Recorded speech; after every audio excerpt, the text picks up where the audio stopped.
ఇది మన BBQ bed అన్న. ఓకే. కంప్లీట్ గా కస్టమైజ్ చేయించాం మనమే దీన్ని. స్పెషల్ గా కస్టమైజ్ చేసి కంప్లీట్ ఈ 2 రాడ్స్ షవర్మా రాడ్స్ అన్న. ఓకే. ఇది 5 feet బెడ్ అనమాట. Complete 5 feet bed. ఇది ఒక 4.5 feet వస్తుంది మనకి. ఓకే. సో ఇక్కడ నుంచి అక్కడ దాకా షవర్మా రాడ్స్ పెట్టుకుంటాం మనం. కుకింగ్ టైంలో ఇక్కడ ఉంటుంది మన ఇది. కుక్ చేసాక మళ్ళీ లేపాలంటే కష్టం కదా, అంత హీట్లో మనం ఇక్కడ ఉన్నప్పటికీ చెమటలు పట్టేసాం. సో దీనిలో తిప్పేసుకుంటాం. ఓ సూపర్ అసలు. ఇది ఇక్కడ దాకా వచ్చేస్తుంది. కట్ చేసుకుని బౌల్స్లో సర్వ్ చేసుకుంటాం అన్నమాట. ఇక్కడ తీసుకుని ఇంకా ఇది కావాలంటే ఎక్కడ కావాలంటే అంటే మనకి అటు కావాలని ఇటు కావాలని అక్కడ దాకా పెట్టుకోవచ్చు, మీరు మధ్యలో దాకా పెట్టుకోవచ్చు, ఫ్రంట్కి కూడా తీసేసుకోవచ్చు.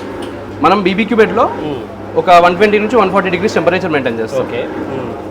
ఆ టెంపరేచర్లో ఒక కబాబ్, బోన్లెస్ కబాబ్ అనుకోండి, అరౌండ్ 15 to 17 minutes టైం పడుతుంది. మన తంగడి కానీ వింగ్స్ కానీ ఇవన్నీ మనకు ఆల్మోస్ట్ ఒక 20 to 25 minutes టైం పడుతుంది. మళ్ళీ వెనక మన తందూరి బట్టి ఉంటుంది. తందూరి బట్టిలో 280 degrees టెంపరేచర్ స్టాండర్డ్ అంతే. మీరు నేను చేంజ్ చేయడానికి ఏం లేదు అందులో. Standard item. ఇందులో మనం 7 minutes కబాబ్ని కుక్ చేస్తాం. కుక్ చేశాక అక్కడ తీసుకొచ్చి మళ్ళీ దాన్ని మనం ఒక 15 minutes హీట్ చేసి ఇచ్చేస్తాం.